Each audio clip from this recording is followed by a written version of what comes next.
कांता देवी की 4 बहुएं थी। चारों का आपस में अच्छा व्यवहार था। कांता देवी को भी उन लोगों से कोई शिकायतें नहीं थी। कांता देवी की बड़ी बहन रमा देवी कभी कभी कांता देवी के यहाँ घूमने आती थी। वह पास के ही शहर में रहती थी, इसलिए हर महीने 15 दिन में आती रहती थी। उनकी 2 बहुएं थी, लेकिन रमा देवी हमेशा कांता देवी के घर परिवार के मसले पर इंटरफेयर करती रहती थी। हमेशा कांता देवी की बहुओं में मीन मेख निकालती। कांता देवी से कहती, तुम बहुत सीधी हो, अपनी बहू पर लगाम रखा करो।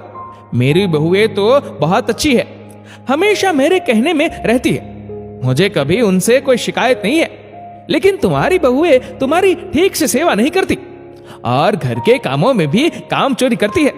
कांता देवी बोली, अरे नहीं, ऐसी कोई बात नहीं है, थोड़ा बहुत तो चलता है हर घर में। 1-2 बार ऐसा बोलकर कांता देवी बात को टाल जाती।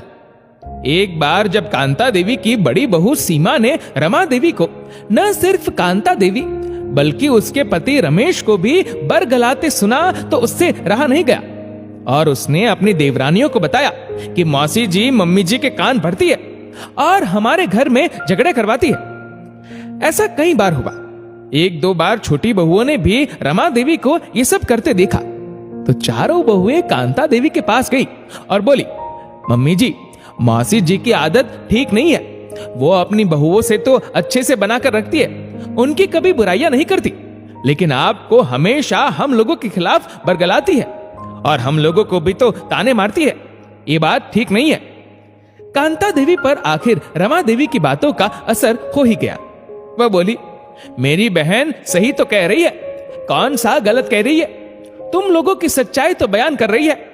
सीमा बोली, मम्मी जी, आप तो ऐसे नहीं थे, ये आपको क्या हो गया। उसके बाद सास बहुओं में आए दिन खटपट होती रहती। रमा देवी जब भी आती है आग में घी का काम कर जाती और घर में विवाद पैदा कर देती। अब तो रमा देवी की यह आदत हो गई थी कि वह ना सिर्फ कांता देवी को बल्कि अब तो चारों बहुओं को भी एक दूसरे के खिलाफ बरगलाने लगी। अब उन लोगों में भी आपस में की मन मुटाव की स्थिति रहने लगी। घर में माहौल बहुत ही तनावपूर्ण रहने लगा। आखिर एक दिन सीमा ने समझदारी से काम लिया। उसने सोचा कि आखिर मौसी जी ने हमारे घर का माहौल खराब कर ही दिया, सब उन्हीं का कीड़ा धरा है। उसने अपनी देवरानियों से कहा कि हमें अब मौसी जी का इस घर में आना बंद करना होगा, वरना ये घर बिखर जाएगा। एक बार जब मौसी जी आई और वह कांता देवी से फिर बहुओं की बुराई करने लगी तो चारों बहुएं उसके पास पहुंच गई और बोली, मौसी जी, आप अपने घर का माहौल तो अच्छा बनाए रखे हो, कभी अपनी बहू की बुराई नहीं करती हो, फिर हमारे यहाँ हर वक्त मम्मी जी को हम लोगों के खिलाफ क्यों बरगलाती हो। हमारे घर में हमेशा तनाव का माहौल रहता है। आप बड़ी है, आपको तो इतना समझदार होना चाहिए कि किसी टूटे घर को भी जोड़ दे और आप एक जुड़े घर को तोड़ देना चाहती है। इससे बेहतर होगा आप ना आए। मौसी जी को बुरा लग गया और उसने आना बंद कर दिया, लेकिन उसके बाद उनके घर के हालात फिर से पहले जैसे हो गए और खुशियां लौट आई। आपस में प्यार बनाए रखने और घर को जोड़े रखने के लिए बुरी संगत को छोड़ देना ही बेहतर है।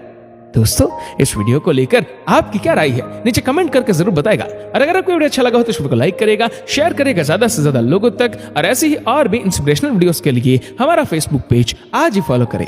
धन्यवाद।